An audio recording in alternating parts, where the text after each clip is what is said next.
Êxodo, capítulo de número 33, versículo 1 a seguir. A palavra do Senhor diz assim: Disse mais o Senhor a Moisés: Vai, sobe daqui, tu e o povo que fizeste subir da terra do Egito, a terra que jurei a Abraão, a Isaque e a Jacó, dizendo: a tua semente a darei. E enviarei um anjo adiante de ti, e lançarei fora os cananeus, os amorreus, os heteus, os ferezeus, os heveus e os jebuseus, a uma terra que mana leite e mel, porque eu não subirei no meio de ti, porquanto és povo obstinado, para que não consuma eu no caminho. Versículo 4.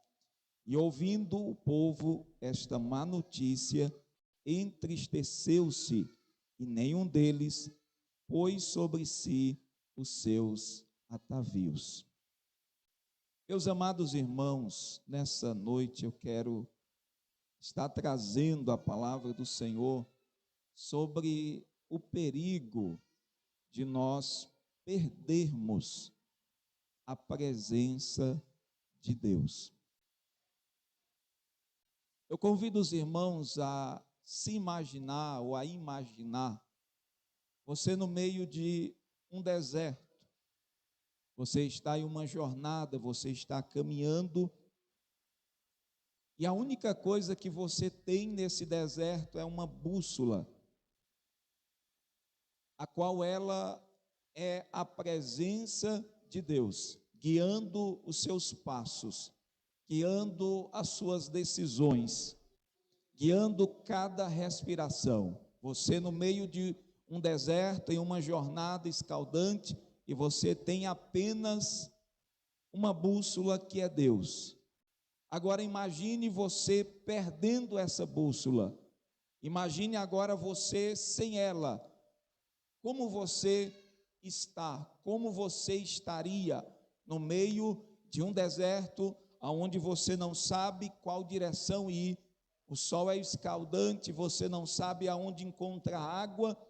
Então veja, diante disso, a necessidade de nós termos a bússola, de nós termos a direção, de nós termos a presença de Deus que nos guia nos desertos da nossa vida, da nossa caminhada, da nossa existência. Então, diante da grande necessidade de termos o Senhor como aquele que guia as nossas vidas, nós percebemos o perigo de nós perdermos a presença dEle. E eu quero observar isso na vida de dois homens, a qual a Bíblia registra: a vida de Moisés, juntamente com o povo, e também na vida de Sansão, dois homens que trazem consigo o exemplo bem dessa história, de perder a presença de Deus. Nós vamos observar que Moisés é o exemplo daquele que perdeu a presença, mas ele recuperou. Se nós observarmos no texto que nós lemos, o povo havia pecado contra Deus. Eles haviam feito um bezerro de ouro, e ali levanta-se a ira de Deus contra eles. Alguns morrem, e nós vamos observar que Deus decide já não mais ir com eles, porque eles eram obstinados. Deus disse: se eu for no meio deles, eu vou matá-los. E alguns acham que Deus é só amor, Deus é justiça também. Então nós percebemos aqui que Moisés, o grande libertador de Israel, ele sabia que sem a presença de Deus, sua missão seria impossível. Como dizer para nós, a nossa caminhada sem a presença de Deus é impossível. Aquilo que nós vamos fazer para Deus é impossível se nós não tivermos a presença de Deus. Só para os irmãos entenderem, Paulo, na sua defesa, ele vai dizendo assim: todos me abandonaram, só o Senhor que me assistiu. Quando todos não estavam com ele, mas ele disse, mas o Senhor esteve presente, o Senhor me assistiu. Então, se o Senhor não estiver conosco, é impossível nós progredirmos, nós continuarmos. Então, Moisés, ele sabia a importância da presença de Deus. Por quê? Porque a presença de Deus, ela significa comunhão. A presença de Deus significa segurança. A presença de Deus significa vitória. Sem a presença de Deus não há vitória. Se os irmãos lembrarem do relato dos filhos de Eli, que eles levaram a arca para o meio do arraial, para a batalha, pensando que somente a arca traria a vitória para eles, mas Deus não estava com eles, Deus estava contra, porque aqueles filhos de Eli, eles eram tidos como filhos de Belial. Então, muitas das vezes, nós pensamos que o simples fazer algumas coisas para Deus significa ter a presença dele, mas muitas das vezes nós estamos cantando, nós estamos pregando, nós estamos congregando, nós estamos dizimando e ofertando, mas nós não temos a presença dele. Nós apenas estamos porque nós aprendemos. Isso se tornou algo normal, rotineiro, e nós fazemos isso. Mas veja que Moisés, ele entendeu que eles precisavam da presença de Deus. Então, depois que o povo peca, que Deus diz que não estaria com eles, Moisés se coloca diante de Deus dizendo, Senhor, se a tua presença não for conosco, não nos faça sair daqui. Se o Senhor não for conosco, veja que Deus disse, eu vou mandar um anjo. Moisés disse, nós não queremos anjo, nós queremos é a presença do Senhor conosco. Louvado seja o nome de Jesus. E nós observamos que Deus diz que não vai, mas depois, com a intercessão de Moisés, Deus, ele diz que agora iria com o seu povo. E aqui eu posso trazer para os irmãos e entender que quando nós nos voltamos para Deus, quando nós buscamos a sua face, quando um coração quebrantado se volta dizendo, como diz o Salmo de número 42, assim como a coça anela pelas águas, assim a minha alma anela pela presença de Deus, assim a minha alma suspira pela presença do Senhor. Quando um coração se volta, Deus, ele se deixa ser achado. Isaías 55, versículo 6, ele diz assim, buscai ao Senhor, enquanto se pode achar, invocai o seu nome, enquanto ele está perto. Nós devemos buscar a presença de Deus. Nós devemos buscar a presença do Altíssimo e nos voltar para Ele, se porventura alguma coisa está fazendo com que esta presença venha se escapar de nós. Talvez alguém diga assim, mas Deus não é onipresente, Deus não está em todos os lugares, os seus olhos não rodeiam a terra, os seus olhos não contemplam os homens, sim. Mas a presença que nós estamos falando aqui é presença de relacionamento, é a presença de intimidade, é a presença aonde você se relaciona, aonde Deus está com você. Eu lembro uma mensagem que me marcou muito no ano de 2009. Mais ou menos lá do meio do ano, não sei exatamente, mas o irmão pregando e aquela mensagem, ele dizendo assim, nós dizemos, Deus está me vendo. Quem não já disse, quem não já expressou, Deus está me vendo, eu sei que Deus está me vendo. E principalmente nós dizemos isso quando nós estamos passando por uma luta. Porque muitas das vezes, quando nós estamos fazendo algo de errado, nós não dizemos isso. Parece que some da nossa mente, da nossa cabeça, do nosso coração, o entendimento que Deus está vendo. E ele dizendo assim, então, se Deus está vendo, mas como é que Deus está nos vendo? Como é que Deus está te vendo? Então nós observamos que Moisés, reconhecendo a necessidade da presença de Deus, ele diz assim, ele intercede pelo povo, ele busca a Deus. O povo também demonstra tristeza em saber que Deus não iria com eles. E aqui eu trago um exemplo, no Salmo de número 51, versículo 9 ao 13, nós vemos quando Davi, que havia pecado, ele se volta arrependido, buscando desesperado a presença de Deus. Ele diz assim, não fique olhando para os meus pecados, apague todas as minhas faltas, cria em mim, ó Deus, um coração puro, coloque em mim pensamentos e desejos limpos e sinceros. Não me expulse da sua presença e nem tire de mim o seu Espírito Santo.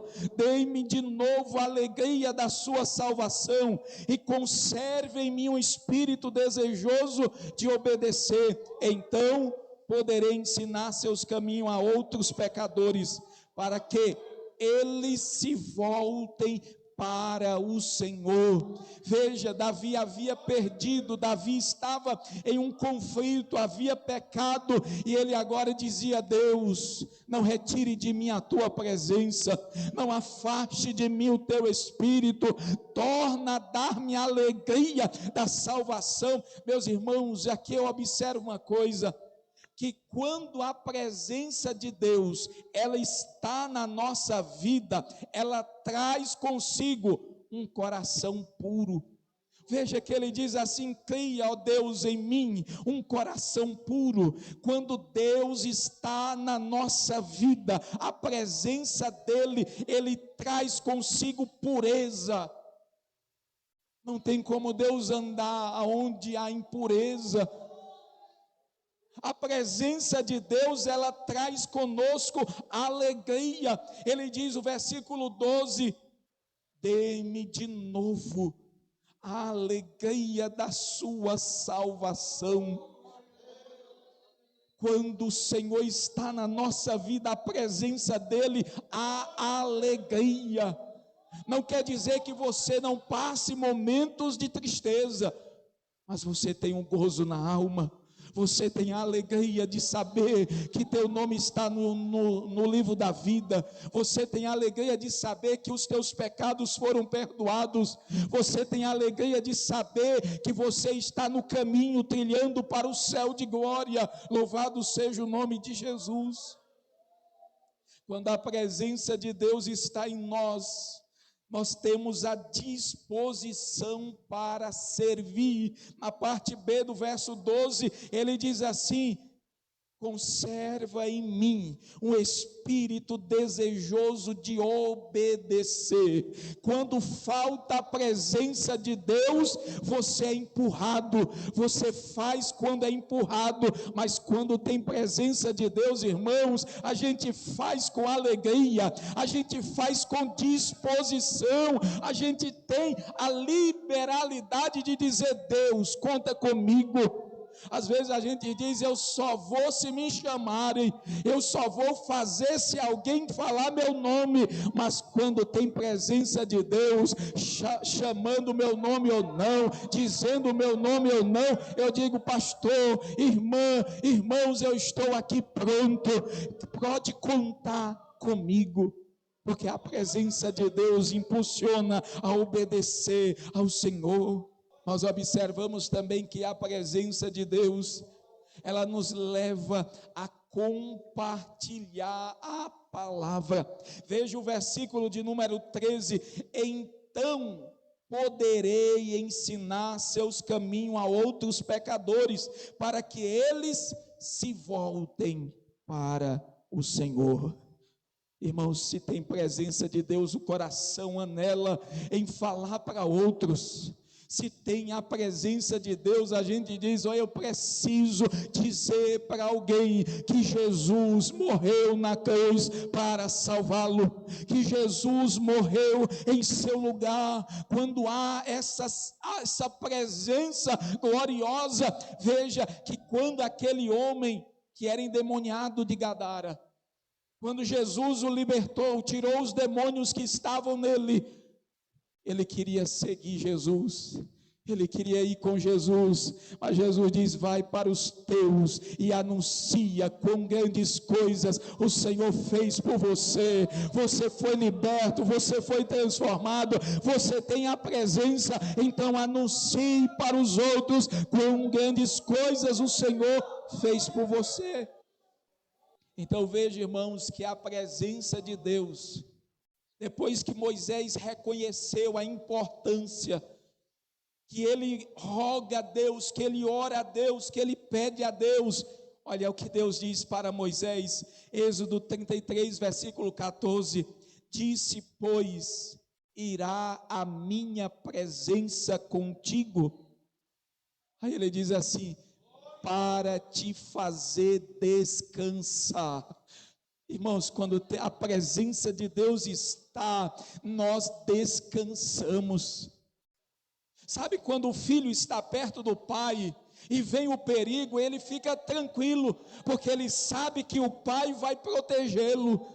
E assim, quando Deus está conosco, a sua presença nos faz descansar. Mas nós vamos observar que enquanto Moisés, ele luta para manter a presença de Deus com o povo, Sansão, um homem de força incomparável, enfrenta o seu próprio deserto sozinho. A história de Sansão é um aviso para cada um de nós sobre o perigo de brincar com a presença de Deus. Nós observamos que em Sansão nós vemos a presença de Deus sendo desprezada e as suas consequências. Nós encontramos a história de Sansão do capítulo 13 ao capítulo 16 de Juízes, onde mostra que Sansão, ele é um nazireu, ele foi separado desde o ventre da sua mãe. Ele tinha promessa mesmo antes de ser gerado. Deus já tinha escolhido Sansão para que ele pudesse ser um instrumento de Deus para libertar o povo de Deus. Mas nós observamos na história de Sansão o grande perigo de nós não valorizarmos a unção, de nós não valorizarmos o propósito, de nós não valorizarmos o chamado que está sobre nós.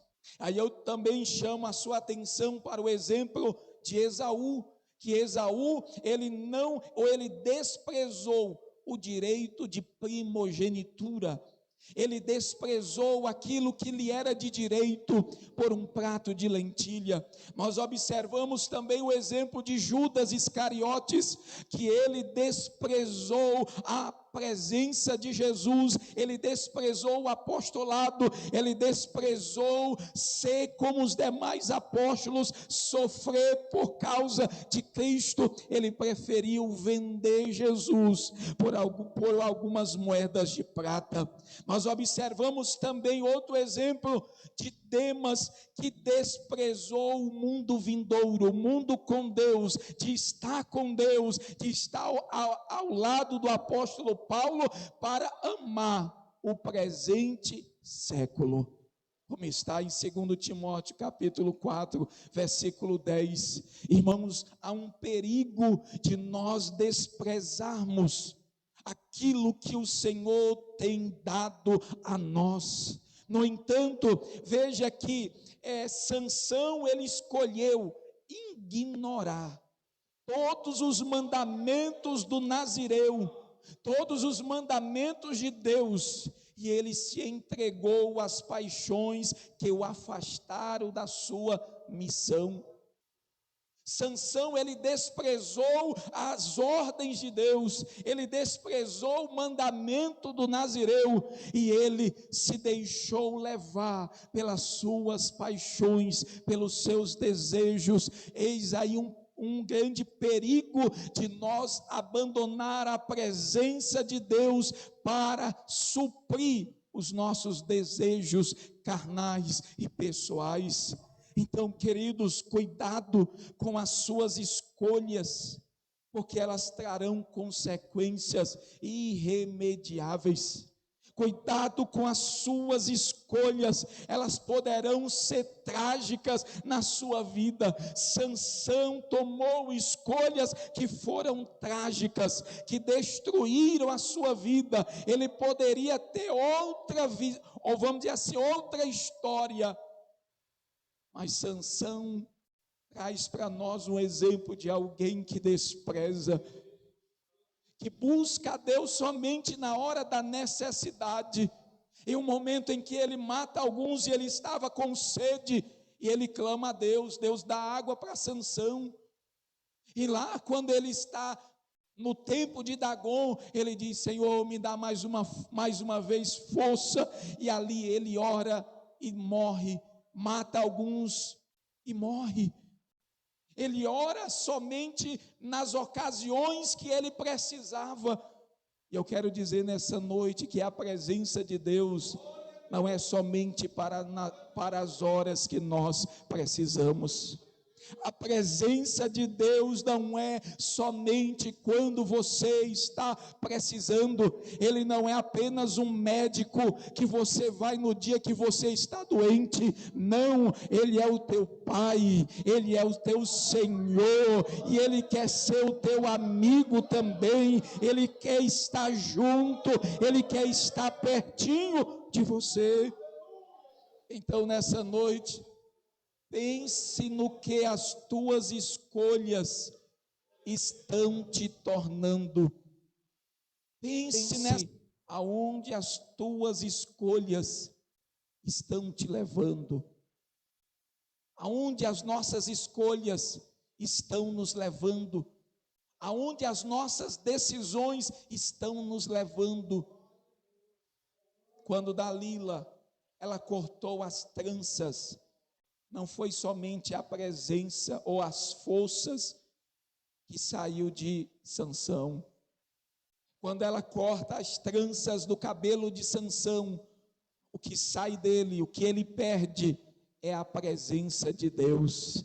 Tem muita gente dizendo assim: não, eu só saí da igreja, mas eu não perdi a presença de Deus. Eu estou fazendo só isso, mas eu não perdi a presença de Deus. Sansão também pensou da mesma forma. Sansão estava vamos dizer assim, no colo daquela que iria conduzi-lo para a sua vergonha, para o seu desprezo, para a sua morte, mas ele segue de forma cega. Mas eu quero dizer com isso nessa noite, que Deus, Ele nos dá os sinais.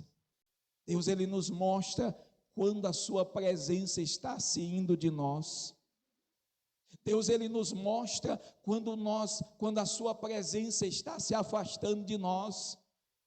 Existe uma diferença, às vezes por alguma coisa, algum problema, alguma tribulação, você diz: parece que Deus está longe de mim, mas Deus está pertinho de você. Mas quando você ora, quando você lê a Bíblia, quando você consagra, quando você vem à casa do Senhor, ouve os hinos, aí você sente aquela presença arrupiando você, você sente o mover do Espírito Santo em você. Mas fique alerta quando você lê a Bíblia e você não tiver mais prazer. Fique alerta quando você dobrar o joelho e dizer: eu tenho outras coisas para fazer, eu não posso perder tempo aqui. Fique alerta. Então veja que quantas das vezes Dalila, ela vai cortando de nós a oração. Quantas das vezes Dalila vai cortando de nós a leitura bíblica. Quantas das vezes Dalila vai cortando de nós a santidade? Quantas das vezes a Dalila vai cortando de nós o congregar? Quantas das vezes a Dalila vai cortando de nós a fidelidade? E quando nós percebemos, já não temos mais prazer na vida cristã. Já não temos mais prazer em andar com Deus, em estar com Deus, não temos mais alegria. E sabe o que vai acontecer, irmãos?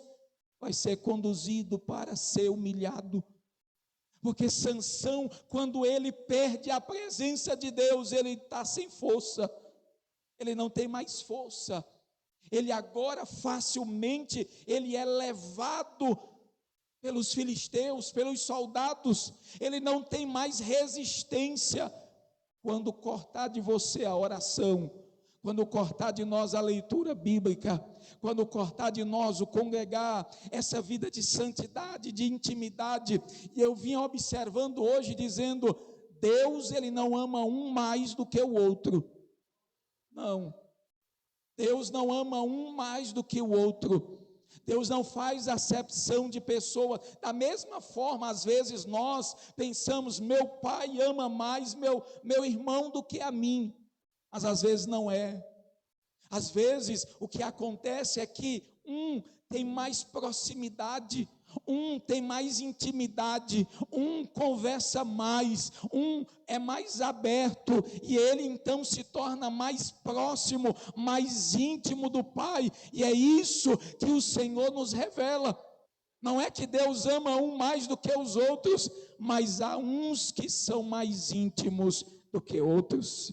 Jesus tinha 12, mas apenas 3, somente 3 esteve com Jesus nos momentos mais cruciais, Pedro, Tiago e João, e somente João reclina a sua cabeça sobre o ombro de Jesus. Não é que Jesus não amava os outros, mas havia um nível de intimidade. É isso que o Senhor nos chama a ter intimidade com Ele. Louvado seja Deus. Então Sansão ele perde a sensibilidade. Quando Dalila diz assim, olha, lá vem os filisteus, ele se levanta e diz, mais uma vez eu os destruirei. Mas ele não, o texto é bem claro e diz, mas ele não sabia que a presença do Senhor já havia se retirado dele. Você ainda tem a sensibilidade para perceber como está o teu nível de intimidade com Deus? Você ainda tem a sensibilidade de perceber como está o teu relacionamento com Deus? Sansão, o juiz de Israel, tornou-se um aviso vivo do que acontece quando se perde a presença de Deus. Quão trágico é perder a presença de Deus. Aqui você ainda pode até recuperar, mas vai chegar um dia que a Bíblia chama da segunda morte, em que o homem não terá mais a oportunidade de ter a presença de Deus consigo. Essa é a maior tragédia, essa é a maior tristeza, é chegar à eternidade sem a presença de Deus. E a presença de Deus é a luz que ilumina, como disse o apóstolo João na revelação, no Apocalipse, que na cidade santa não vai ter sol, porque a glória de Deus vai iluminar. Não vai ter noite, porque a glória de Deus vai iluminar tudo. Então aonde a glória de Deus não está, só há treva, só há escuridão. Por isso que quando Sansão perdeu a presença de Deus, a primeira coisa que os filisteus fizeram foi furar os olhos de Sansão. Ele agora não enxergava mais, e quem não enxerga, ele agora se torna levado pelas pessoas. Quem não enxerga, como nós vemos o exemplo de Bartimeu, o cego Bartimeu, que ele está mendigando, ele está dizendo, me dê uma esmola. Sabe o que isso significa, irmãos? Que quando nós perdemos a visão da glória, da presença de Deus, a gente fica mendigando o que alguém pode dar, o que o mundo pode dar, mas quando os nossos olhos estão abertos para a presença, nós estamos dizendo como Moisés, se o Senhor não for, nós não vamos. Nós vamos dizer como Moisés, que depois que ele diz assim, olha, se o Senhor não for, nós não vamos. Deus então diz, vai com ele. Aí ele é ousado e diz, Senhor, me mostre a tua glória. Senhor, me mostre a tua glória. Moisés já tinha visto coisas maravilhosas, mas ele diz, eu quero ver a tua glória. Quem está na presença do Senhor, ele não vai buscar migalhas do mundo, não, porque o mundo oferece, não, porque ele tem o Deus da glória, ele tem o Deus que não é finito. Quanto mais você busca, mais ele tem para você. Então, meus irmãos, a história de Moisés e Sansão nos ensina que a presença de Deus é o nosso maior tesouro. Em Mateus capítulo 6, versículo 21, Jesus diz assim, pois onde estiver o seu tesouro, aí também estará o teu coração. Se o teu tesouro for a presença de Deus, o teu coração está nele, e você abre mão de tudo para estar com ele. Mas se o teu tesouro não é o Senhor, não é a sua presença, não é o céu, você abre mão do céu, como Judas, que abriu mão por 30 moedas de prata. Você abre mão como Demas, que decidiu amar o mundo. Quando nós estamos com o nosso tesouro é a presença, nós fazemos de tudo para ter a presença. Então hoje é o momento de nós avaliarmos nossos corações. Se nós estamos buscando a Deus com todo o nosso coração. Será se nós estamos buscando a Deus de todo? Porque quando eu busco a Ele de todo, não há espaço para nada, só para Ele na minha vida. Ou nós estamos como Sansão, brincando com o pecado, correndo o risco de perder o que é mais precioso. Que esta palavra ela nos leve nessa noite a uma busca sincera pela presença de Deus, para que nós não tenhamos de enfrentar um deserto da vida sem o Senhor.